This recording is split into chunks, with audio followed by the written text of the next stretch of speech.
Black Creek Crossing, Chapter 1. As the last bell of the day rang, Angel Sullivan sat quietly in her seat in the last row of Mr. English's room and waited for her classmates to disappear before she even started stowing her books in her backpack. Finally, when even the chatter of the corridor outside the room had died down, she stood up to pull on her jacket. "You okay, Angel?" the teacher asked, peering worried at her from behind the desk. "Okay?" she repeated silently to herself. How could she be okay after what happened this morning? And if Mr. English didn't know what was wrong, how was she going to explain it to him? After all, it had happened right there during the first period, just before the bell sounded, when Mr. English asked the class if they wanted to sing Happy Birthday to her. Happy birthday? Like it was still third grade. Didn't he know that none of her classmates even spoke to her except to say mean things? So there she'd sat in her seat in the last row, her face burning with embarrassment as a horrible silence fell over the room, and half of the class turned to stare at her. The only thing that saved her from bursting into tears of humiliation was that the bell had rung. Then everyone rushed for the door. And now Mr. English wanted to know if she was okay. Biting her lip but saying nothing, she hurried towards the door and the safety of the corridor beyond, which with any luck would now be empty.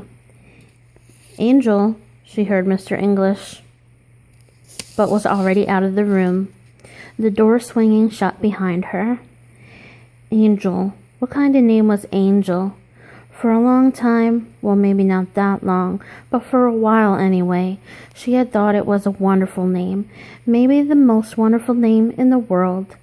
Even now, memories of phrases from when she was barely more than a baby echoed softly in her mind. Daddy's little angel, Mommy's little angel, Grammy's perfect little angel. It had been Grammy who gave her her very first Halloween costume. And she could remember it was a white dress that Angel was certain had been made out of satin, but her mother insisted it was only cheap muslin.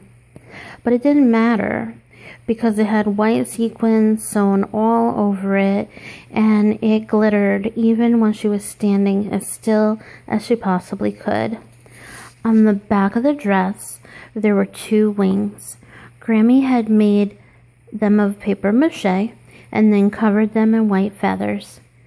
"I've been saving them ever since you were born," Grammy had told her as she carefully fitted the wings onto her tiny 3-year-old shoulders. "Some people might tell you that they're only seagull feathers, but don't you believe them."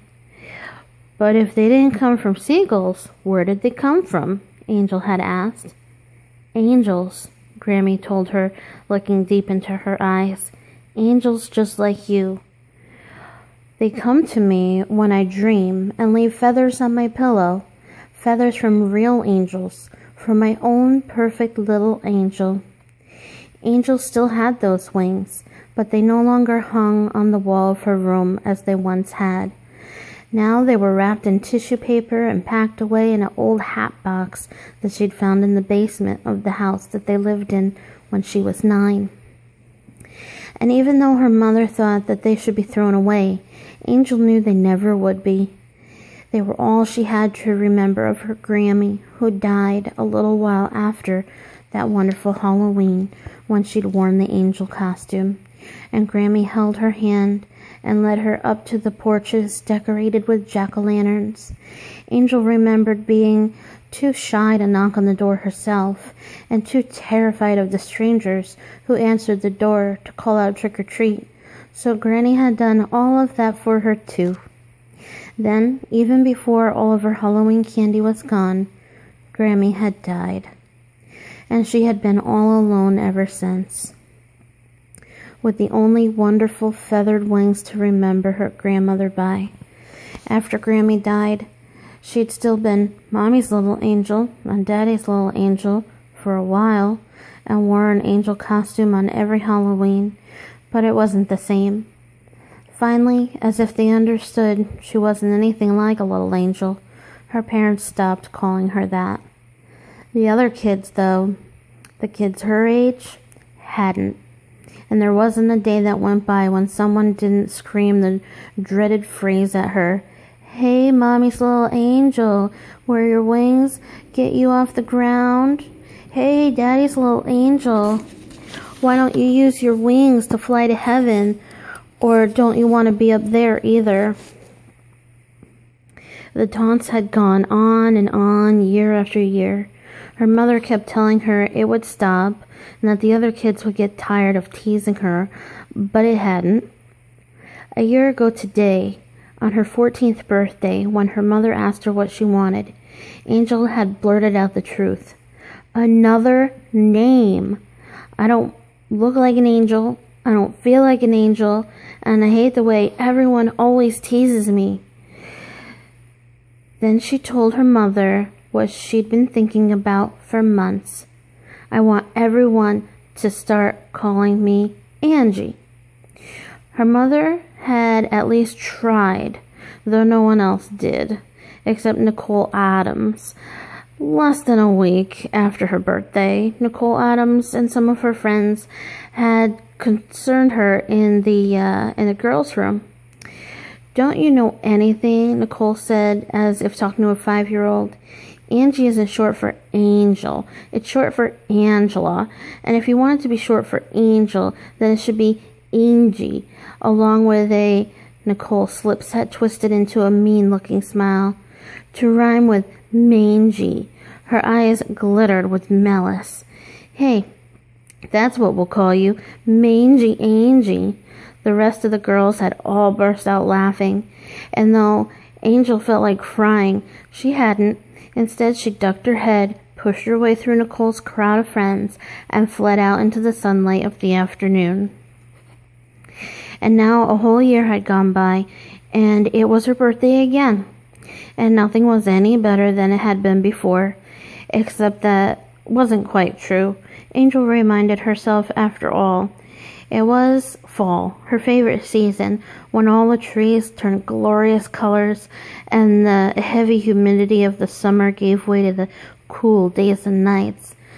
It meant that she could start wearing big bulky sweaters her mom had hated, but she had loved, because it covered up at least some of the things that were wrong with her.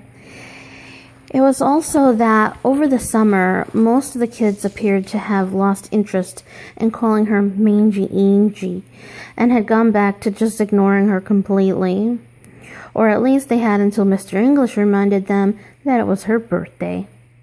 But now she left Mr. English's room. The hall was empty, and she'd hoped it would be. And if she was lucky, she'd escape from the school before Nicole Adams or any of her other friends saw her. So that wasn't bad either. If they didn't see her, they wouldn't tease her. Still, it was her 15th birthday, and she wasn't going to be, having a party, or even though her mother had suggested they go to a movie tonight, she didn't think her mom could afford it, so she'd said no. Angel was about to push through the front door of the school, and Nicole was standing there on the sidewalk with 3 of her friends. Quickly, she turned her back into the building and ducked into the girls' room. Empty. Sighing with relief, she dropped her backpack to the floor, turned on the water, washed her hands and face, so if anyone came in, they'd at least see her doing something. Then, while wiping her hands, she caught a glimpse of herself in the mirror. "Angel," she silently repeated one more time, regarding her 2 large features glumly. "Don't you worry." Her mother had been telling her for 5 years now, "Remember the ugly duckling who turned into a swan? You're my perfect angel, and before you know it, you'll be the most beautiful girl in town." But now, standing in front of the mirror in the girls' room, Angel knew it wasn't true. Her eyes bugged out, and her nose was too long, and her lips were too thick and wide. Her hair was lank and lifeless brown, and her body... Her eyes welled with tears. Angels are blonde and thin and pretty, she thought, and I'm not blonde, and I'm not thin, and I'm not pretty. All I am is... And before she could finish her thought, the door slammed open, and she heard Nicole Adams' voice. See, here's Mangy Angie hiding in the girls' room, just like she always does. What's wrong, Mangy? How come you wouldn't leave the school? It's your birthday, isn't it? How come you're not having a party? Is it because you're so ugly that no one would come? Angel froze as Nicole's taunting words poured over her, and for a moment she wanted to grab Nicole's long blonde hair and jerk her head right off her neck. Instead, she did what she always did. She ducked her head, grabbed her backpack, and pushed through the crowd of girls who had tumbled into the room behind Nicole. A moment later, she had escaped the girls' room, and from the school, and from Nicole Adams' taunting voice. But as she turned the corner at the end of the block and started home, she knew there was one thing she could not escape. No matter how hard she tried, she couldn't escape being who she was. It'll get better, she told herself. Someday it'll get better. And someday she'd have a friend, a real friend, who would like her the way she is, just like Grammy had. But some kind of silent mantra, she had repeated words to herself over and over again. It'll get better. I'll find a friend. It'll get better. I'll find a friend. But no matter how many times she repeated the words, Angel Sullivan knew she didn't quite believe them.